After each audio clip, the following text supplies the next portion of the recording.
শুক্রবার মোদির mega meet, তার আগে আতঙ্ক জেলায় জেলায়। আদৌ পেট্রোল ঠিকমতো পাওয়া যাবে তো? এই প্রশ্নের আশঙ্কা নিয়ে পেট্রোল পাম্পে ভিড় আমজনতার। এমনই ছবি উঠে এসেছে জলপাইগুড়ি থেকে।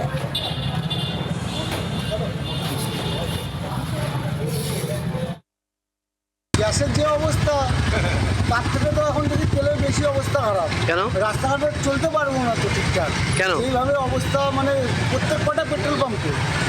কি কারণে মনে হচ্ছে কোনো অঘোষিত লকডাউন এরকম শুনতে পাচ্ছেন, বা তেল পেট্রোল বা গ্যাস পাওয়া? পেট্রোল গ্যাসের যেটা যে যুদ্ধ নিয়ে লেগে আছে, আগে 100 টাকা 50 টাকা ভরলে আমাদের হয়ে যেত, মানে যতটুকু দরকার।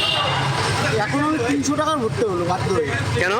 তেল যদি কি করবো যদি না থাকে? কিন্তু আমেরিকার সঙ্গে জানে এই থেকে চল কত জাহাজ মাছ সব উড়াই দিচ্ছে, যার জন্য তেল আসতে পারতেছে না। তা আপনারাও এত রাতে সব পাম্পেই ভিড় নাকি? হ্যাঁ, সব পাম্পে হবে ভাই, 200 টাকা দাও। এত রাত্রে? আপনি তো অন্য সময় হয়তো 100 টাকায় ভরতেন, এখন বেশি 200 টাকা 200 টাকা ভরতে হবে। কেন?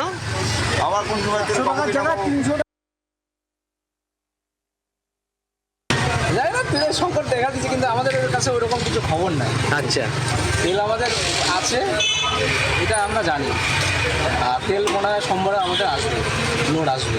আচ্ছা। তো এখন এত রাতে অন্যান্য দিন ভিড় থাকে না? আজকে না, আজকে এরকম ভিড়। কটার থেকে এই ভিড়টা শুরু হয়েছে? এই ভিড়টা মোটামুটি 7টার থেকে। এত রাত্রেও? এখন তো অনেক বাজে। এখন প্রায় 10টা বাজে। আজকে দেখি ভিড় যতক্ষণ থাকবে ততক্ষণ তো তেল দিতেই হবে। কাস্টমারকে তো রিটার্ন করা যাবে না, কাস্টমার লক্ষ্মী। এটা কি মানুষ কি প্যানিকের মধ্যে একটা আছে না? এটা অন্য কিছু না।